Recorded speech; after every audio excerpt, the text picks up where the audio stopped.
Hello ladies and gentlemen, this is Ben Fisk for the Darkfall Protocol. Now today, I'd like to tell you the story of one of the stranger and creepier achievements on the list. Or rather, two achievements. Two completely unrelated achievements happened to coincide during the summer of the Midnight Contract. Now I had just graduated high school and I was anxious to gather as many points as I could. So very early in this season, I went after the sandwich. That's right. The first achievement actually begins only moments after I finished completing Under Cardiac Arrest.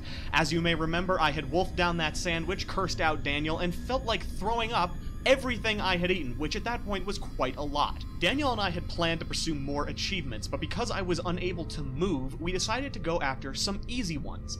There were multiple video game Easter egg achievements on my list, small ones worth only 10 points. Now, among those achievements was finding the stroller in Grand Theft Auto 4. For those of you who don't know, the GTA series is incredibly violent, and thus there are no children NPCs. Probably best for everyone involved. However, if you go to a beach, you will find an abandoned stroller. It's creepy in the context of the game having no kids, as it forces you to question, what brought it here? What does it mean? And more importantly, can I shoot it with an RPG? Now, we assumed that after that point, the achievement would be forgotten. It served very little in the context of both the evening and the summer. Now, I'm going to have to change gears here and talk about another achievement that I pursued only a few weeks later. This achievement went under the title, Satisfy Your Gravings, and it's going to require a bit of a history lesson. Now, our story begins back in the early days of Denver. A graveyard that had originally been on the town's outer limits had, because of urban sprawl, come to rest in the center of the city. Now, the city planners believed that this would be a perfect place for a park. However, there were all of the dead bodies that they had to deal with first. Now, they hired a man to dig them up and paid him by corpse. It didn't take very long for this man to realize that he could chop the bodies apart and be paid double or even triple for each haul. Now, quite quickly, the city caught on to his ruse and fired him.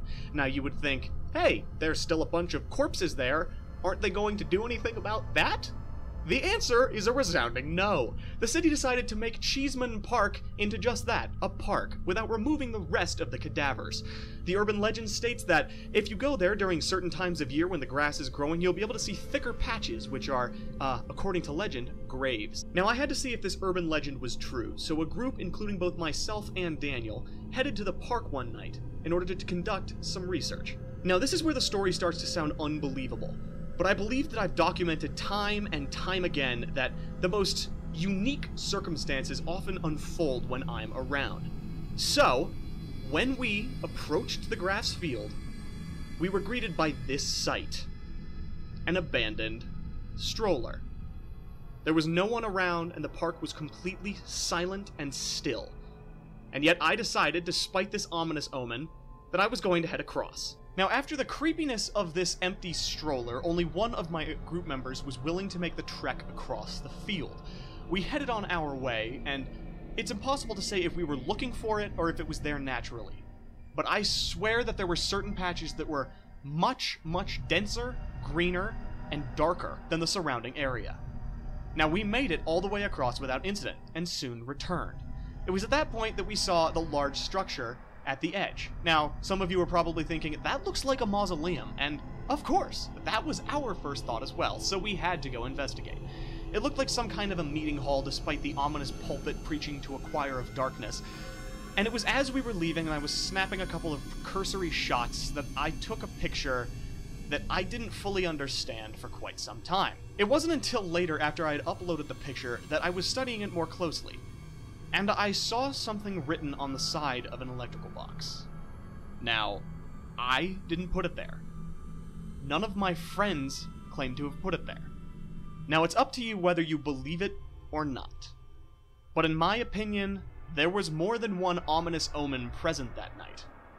Those omens did not reoccur throughout the rest of the summer, and nothing overly malicious or sinister did happen. Yet every now and then I like to go back and look at that picture of the electrical box. I've wondered if, with time, I would start to believe that it wasn't my name. That it was a random coincidence. And I still don't. This is Ben Fisk for the Darkfall Protocol, signing off.